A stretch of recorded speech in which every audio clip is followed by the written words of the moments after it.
अल्हम्दुलिल्लाहि रब्बिल आलमीन वस्सलातु वस्सलामु अला सय्यिदिल अंबियाइ वल मुरसलीन अम्मा बाद फ़अऊज़ु बिल्लाहि मिनश शैतानिर रजीम बिस्मिल्लाहिर रहमानिर रहीम। आगे ये ख़बर वाहिद की तीसरी तकसीम अदद तुरुक के एतबार से ख़बर वाहिद की तीन किस्में हैं। मशहूर, अज़ीज़, फ़र्द। ग़रीब भी कहते हैं फ़र्द को। मशहूर वो हदीस जिसके रावी हर ज़माने में 3 या 3 से ज़ायद हों, जबकि ये तादील हद तवातुर तक ना पहुँचे तो वो हदीस मशहूर है।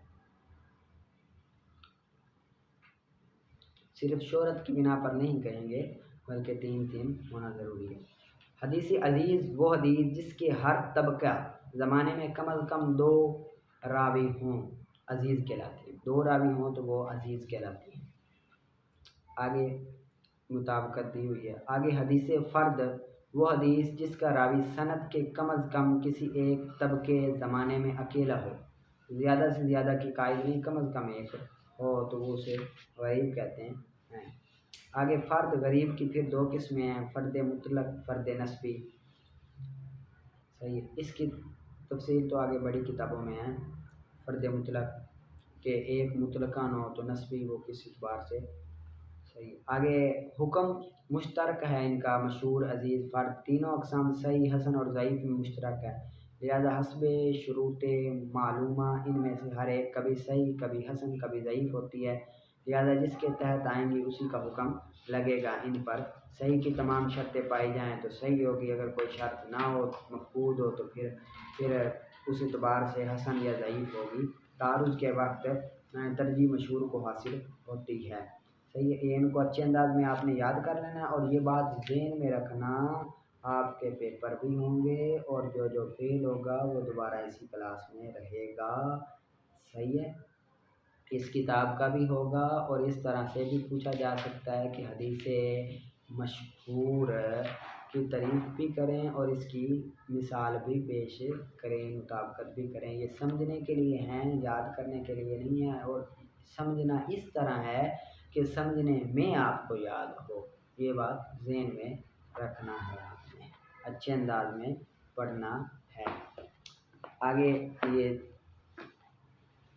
खुलासतुल फ़राइज़, ये विरासत के मवाने वो 3 हैं, रिक, कत्ल और इख्तिलाफ़ दीन नैन और दारैन। इख्तिलाफ़ दीनैन और इख्तिलाफ़ दारैन 4 हैं।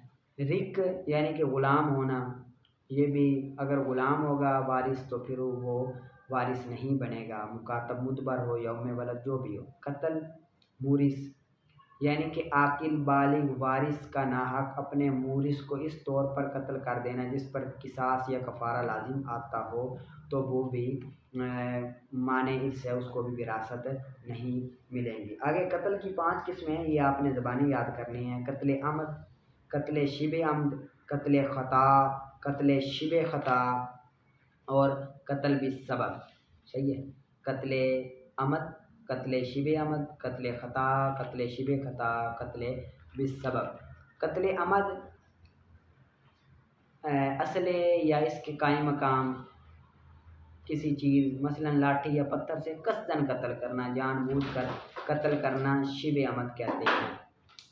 कत्ल ख़ता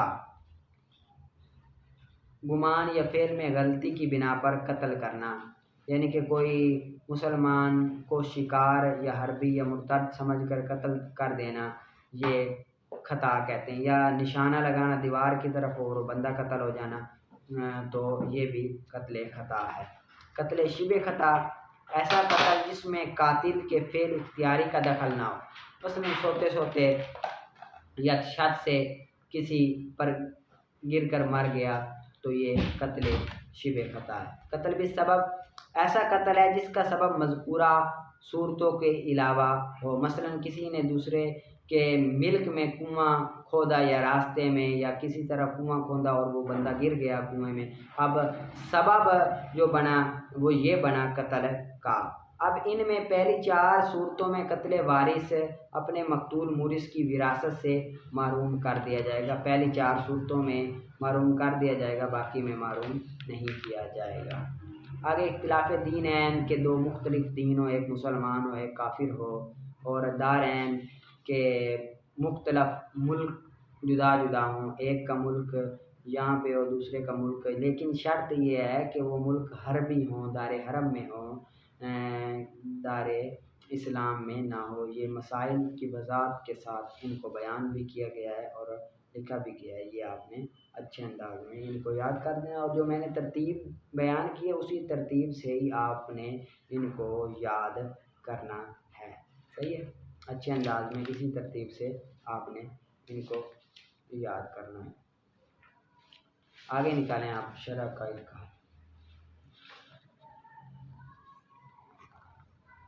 वल खबरु सादिकु अला नौअैनि अहदुहुमा अल खबरुल मुतवातिरु ला यतसव्वरु तवातिउहुम अलल किज़्ब व हुवा अय्युल खबरु साबितु अला अलसिनति कौमिन ला यतसव्वरु तवातिउहुम अलल किज़्ब। खबर सादिक कहते हैं कि जो वाक़े के मुताबिक हो, वाक़े के मुताबिक हो। खबर सादिक वाक़े के मुताबिक अगर ना हो तो वह खबर काज़िब होगी। ये दो किस्मों पर है, उनमें से एक तो खबर मुतवातिर है। खबर मुतवातिर कहते हैं कि ऐसी कौम से वो साबित हो कि जिनका झूठ पर अकलन आना मुहाल हो, झूठ पर जमा होना मुहाल हो, किज़्ब पर जमा होना मुहाल हो। और इसका मिस्दाक ये है कि इल्म के वकू के अंदर कोई शिबा ना हो।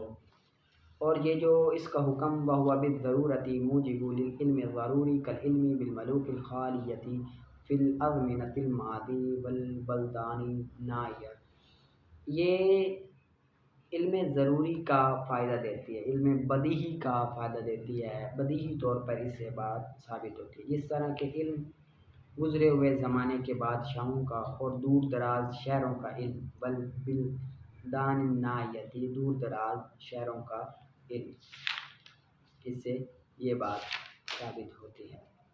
इसको आपने याद कर लेना अच्छे अंदाज में। आगे फिर हम ये करेंगे। सही है, आगे निकालें आप उसूल शाशी का। फ़मिसालुल इल्लतिल मालूमति बिल किताबी कसरतुत तवाफ़ी फ़इन्नमा जअलत इल्लतुन लिसुक़ूतिल हर्जी फिल इस्ताज़ानी फ़ी क़ौलिही तआला लैसा अलैकुम वला अलैहिम जुनाहुन बादहुन्ना तव्वाफ़ूना अलैकुम बादुकुम अला बाद। अब यहाँ से इल्लत का वो माना बयान कर रहे हैं जिसको कुरान पाक ने बताया है कि ये इल्लत है। यानी कि हमें अब इल्लत का किस तरह पता चला, तो वो कुरान पाक से हमें इल्लत का पता चला कि इस चीज़ की हुर्मत की या हलाल होने की इल्लत ये कुरान पाक ने हमें बताई। तो उसको वाज़ेह करेंगे किस तरह कुरान पाक ने बताई। अब कसरत तवाफ़, बार बार एक चीज़ का आना, ये हुक्म शरई में इल्लत है। कसरत तवाफ़ ये इल्लत है, यानी कि कसरत तवाफ़ की वजह से हर्ज को साकित कर दिया। क्यों कसरत तवाफ़ ये हर्ज है और ये हमें इल्लत कुरान पाक से पता चली। मसला ये है कि तमाम ग़ुलाम, लोंडियाँ और करीबुल बुलूग बच्चे 3 औक़ात में इजाज़त लेकर आएंगे। 3 औक़ात में इजाज़त लेकर आएंगे, सुबह दोपहर शाम इजाज़त लेकर आएंगे। क्योंकि सुबह भी सोने का टाइम होता है, शाम भी दोपहर भी सोने का टाइम होता है। इसमें तो वो इजाज़त लेकर आएंगे। अगर इसके बग़ैर वो आए तो वो इजाज़त के बग़ैर आ जाएंगे। सुबह शाम दोपहर के बग़ैर आए, इसके अलावा किसी वक्त में आ जाते हैं तो वो इजाज़त के बग़ैर भी घर में आ सकते हैं। जिनके ग़ुलाम हैं उनके घर में आ सकते हैं। क्यों उस टाइम अगर कहें कि सुबह शाम और दोपहर के अलावा भी आएँ इजाज़त लेकर, तो फिर ये तो हर्ज लाजिम आएगा। तो इस हर्ज को दूर करने के लिए कि वो बार बार हर रोज़ घर में काम वगैरह करने के लिए आते हैं, तो वो इजाज़त के बगैर ही आ जाएं। और इनमें हमने इजाज़त नहीं दी क्योंकि इन औक़ात में वो आराम फरमा रहे होते हैं। इसी वजह से इजाज़त पर इन 3 औक़ात को मौक़ूफ़ किया, बाकी को हमने कहा कि ऐसे ही आ जाएं। लिहाजा जो औक़ात सुलासा के अलावा जो बाकी औक़ात हैं इनमें इजाज़त माफ़ है। और हुक्म शरई ये है, इसकी इल्लत इल्लत क्या है, मुआफ़ क्यों है इन तीन औकात के अलावा? क्योंकि कसरत तवाफ़ के बार बार आते हैं। ये हमें कुरान पाक से मालूम हो, तव्वाफ़ुन अलैकुम, कि नहीं है तुम पर और ना ही उन पर गुनाह उनके बाद के वो बार बार तुम पर आते हैं, उनमें से बाज पर बार बार आते हैं। तर्जुमा करते हैं, पस इल्लत या मालूम की मिसाल किताब से कसरत तवाफ़ है। पस बेशक बनाया कसरत तवाफ़ को इल्लत हर्ज के सकूत के लिए इजाज़त लेने के अंदर अल्लाह ताला के कौल में लैसा अलैकुम वला अलैहिम जुनाहुम बादुहुम तवाफ़ून अलैकुम बादुकुम अला बाद। सुम्मा अस्कता से एक और मिसाल बयान कर रहे हैं। अस्कता रसूलुल्लाह सल्लल्लाहु अलैहि वसल्लम हराजा निजासतुन सुअति हुर्रति बिहुक्मी हाज़िहिल इल्लति फ़क़ाल अलैहिस्सलाम अल हुर्रतु लैसत बिनजसतिन फ़इन्नहा मिनत तव्वाफ़ीन अलैकुम वत्तव्वाफ़ू फ़क़ाल अस्हाबुना जमीअन मा यस्कुनु फ़िल बुयूति कल फ़ारति वल हय्यति अलल हुर्रति बिइल्लति तवाफ़। अब यहाँ से तवाफ़ की इल्लत किस तरह रसूलुल्लाह की हदीस से पता चली कि रसूलुल्लाह ने बिल्ली के जूठे को नजस नहीं करार दिया। बिल्ली का जूठा नजस नहीं है। इल्लत क्या है कि वो बार बार आती है, बार बार घर में आती है और बर्तनों में मुंह मारती है। अगर उसका जूठा हम हराम करार दे तो फिर तो हराम हो जाएगा, फिर तो वो खाना ही सही नहीं होगा। तो कसरत तवाफ़ की वजह से माफ़ फरमाया। इसी तरह हमारे असहाब ने कियास किया इसी बात पर कि बिल्ली जिस तरह बार बार घर में आती है तो सांप चूहे भी तो बार बार आते हैं। तो जिस तरह वो कसरत तवाफ़ की वजह से उसका जूठा नापाक नजस नहीं होता, इस तरह इनका जूठा भी नजस नहीं होता। फिर साकित किया रसूलुल्लाह ने हर्ज को बिल्ली के जूठे की निजासत में इस इल्लत के हुक्म के साथ के बस रसूलुल्लाह ने फरमाया कि बिल्ली नहीं है नजस करती, बस बेशक बिल्ली तवाफ़ करती है तुम पर और तवाफ़ाती लोंडियाँ भी तुम पर तवाफ़ करती हैं, इसी वजह से वो नहीं होता जूठा। बस कियास किया हमारे असहाब ने तमाम उसको जो रहते हैं घरों में, उन तमाम चीज़ों में तवाफ़ कर लिया जो घरों में रहते हैं, जिस तरह के चूहा और हय्या सांप हो गई, बिल्ली पर कियास करते हुए कि इल्लत तवाफ़ पाई जा रही है। जिस तरह वहाँ पर इल्लत तवाफ़ है तो यहाँ पर भी इल्लत तवाफ़ है, लिहाजा किल्लत तवाफ़ की वजह से हमने इसको जायज़ करार दे दिया है। सही है, इसको आपने अच्छे अंदाज में याद कर लेना। आगे निकालें आप हिदायत शरीफ का।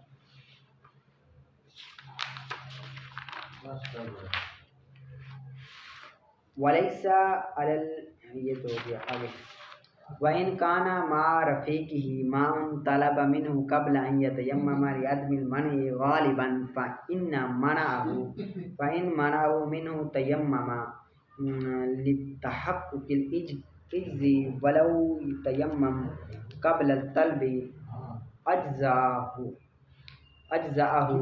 इंद अबी हनीफ़ता लिअन्नहु ला यल्ज़ुमु तलबु मिन मिल्किल ग़ैरि व क़ाल ला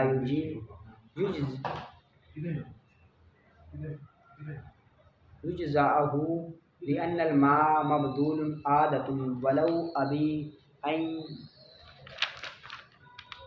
युअति इल्ला बिथमनि मिस्ली व इंदहु समनहु ला युज्ज़िअहु तयम्मुम।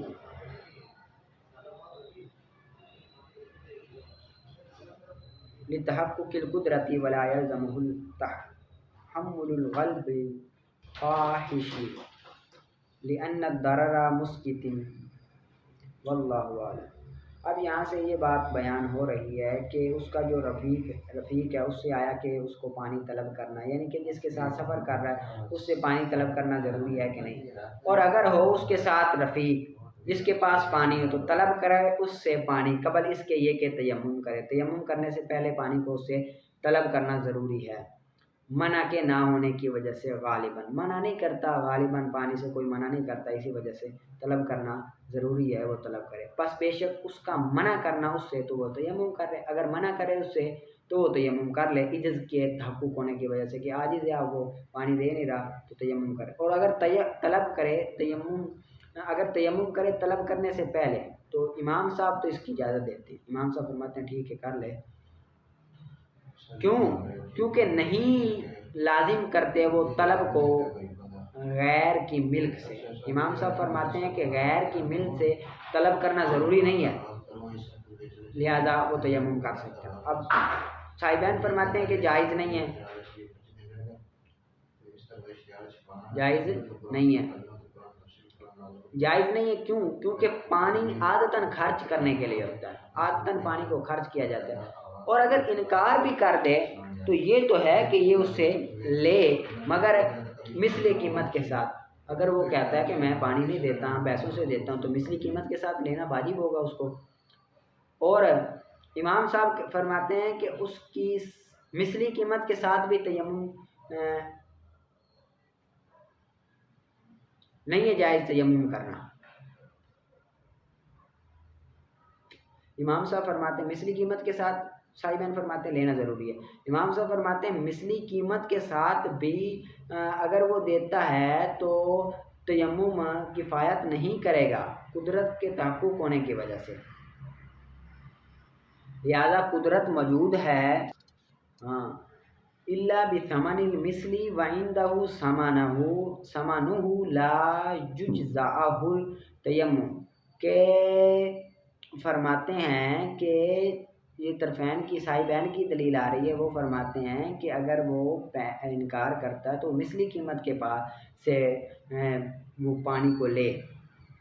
क्यों? वा इंदहु समानु, क्योंकि उसके पास पैसे हैं। अगर उसके पास पैसे हैं, ला युज्ज़अु तयम्मुम, तो उसके लिए तयम्मुम करना जायज़ नहीं है कुदरत के तहक़्क़ुक़ होने की वजह से, कि उसके पास कुदरत है, ताकत है, तो कुदरत की वजह से तयम्मुम करना उसके लिए जायज़ नहीं होगा। वला यल्ज़महु, और नहीं लाजिम होगा गबने फ़ाहिश का बर्दाश्त। यानी कि ये नहीं है कि उस पर बड़ा पहाड़ टूट गया, ये बात लाजिम ही नहीं आएगी कि अगर वो पैसों से ख़रीदता है, क्योंकि ज़रर मुस्कित है, ज़रर पाई नहीं जा रही, ज़रर साकित हो जाएगी पैसों के ज़रिए। हाँ, उसके पास इतने पैसे ही नहीं हैं कि वो पानी ले ले या सफ़र कर ले, तो फिर इस सूरत में तयम्मुम वो कर सकता है। बाबुल मसही अलल खुफ़ैनी, मौज़ू पर मसा करने का ये बाब है। अलमसु अलल खुफ़ैनी जाइज़ुन बिसुन्नति वल अख़बारु फ़ीही मुस्तफ़ीदुन ज़ातुन हत्ता क़ीला इल्लम इन मल्लम यरहु काना मुब्तदिअन लम लाकिन मन रआहु सुम्मा लम यमसह आखिदन बिल अज़ीमति काना माजूरन। मसा करना मौज़ू पर जायज़ है सुन्नत के ज़रिए। ये सुन्नत के ज़रिए रसूल की सुन्नत है, रसूल ने ये करके दिखाया, इसी वजह से मौज़ू पर मसा करना जायज़ है।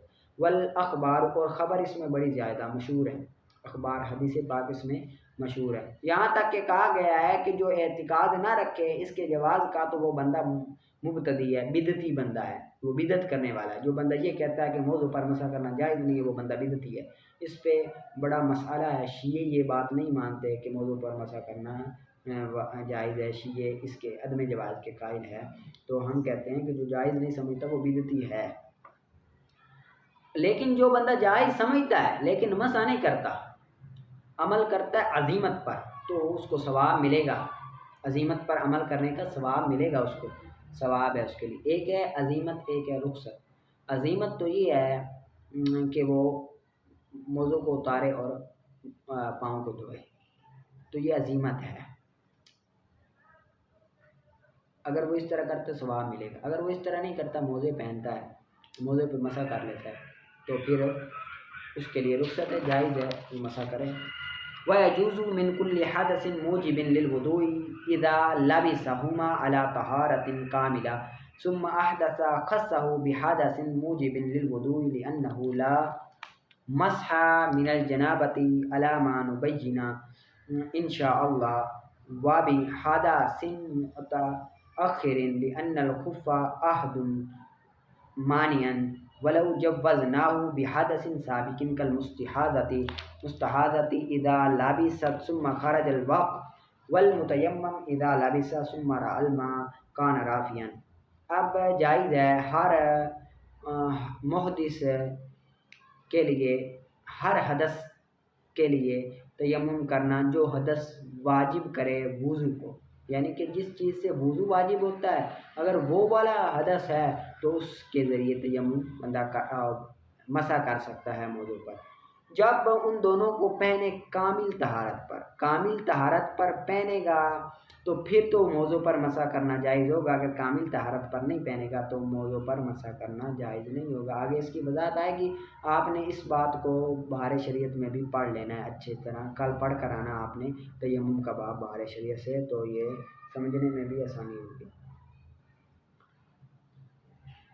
फिर हदस लाहिक हो तो उसको ख़ास किया ऐसे हदस के साथ जो वाजिब करे वुज़ू को, यानी कि हदस कौन सा हो, हदस ऐसा हो जो वुज़ू को वाजिब करे। ये हदस नहीं है जिससे जनाबत वाजिब हो जाए तो फिर भी जनाबत गुस्ल वाजिब है तो वो मौजू पे मसा करे तो मसा हो जाएगा, तो ये नहीं होगा। हाँ, वुज़ू जिससे टूटता है, जिन चीज़ों से वुज़ू टूटता है उनके ज़रिए तो मसा हो जाएगा, जिनसे गुस्ल वाजिब होता है उनके ज़रिए नहीं होगा, क्योंकि नहीं है मसा जनाबत के लिए मसा नहीं होता। इसको हम इंशाल्लाह बयान करेंगे, आगे आएगा। और हद से मुतअख्खर के लिए, यानी कि मोज़े पहनने के बाद जो हदस लायक हुआ है, अब यानी कि पहले बंदा वुज़ू करे, वुज़ू करने के बाद अब पाँव को मोज़ों को पहन ले, इसके बाद अब वुज़ू टूट गया तो अब तो वो मोज़ों पे मसा कर सकता है। अगर वुज़ू नहीं था, मोज़े पहन लिए, अब वो वुज़ू मसा नहीं कर सकता, मोज़ों पे मसा नहीं कर सकता। हद से मुतअख्खिर की कायद लगाई कि जो मोज़े पहनने के बाद हदस लायक हो। क्यों कायद लगाई? क्योंकि मोज़ा होता है आदतन माने, हदस को रोकता है, यानी कि जब बंदा कामिल वुज़ू करके मोज़ा पहने तो अब जब बंदे को हदस लाहिक होगा तो अब मोज़ा हदस को पाँव तक जाने से रोक देगा, हदस को पाँव तक जाने से रोक देगा कि हदस पाँव में नहीं जाएगा, मोज़ा उसको रोक देगा।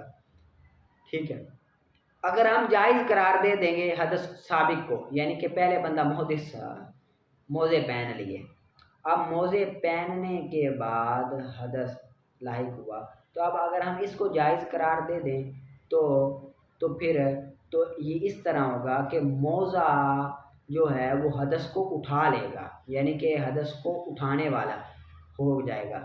हालांकि मोज़ा जो है वो हदस को उठाने वाला नहीं होता, हदस को मना करने वाला होता है। पहले बंदे का पाँव पाक हो, फिर जब वुज़ू करे, वुज़ू करके पाँव को पहने तो फिर इस सूरत में तो होगा, वरना नहीं होगा। इसकी वजह आपने नूरुल इज़ा में भी पढ़ी है, ये भी पढ़ें, बहार शरीयत में आप पढ़ कर आना तो फिर अच्छे अंदाज में होगा।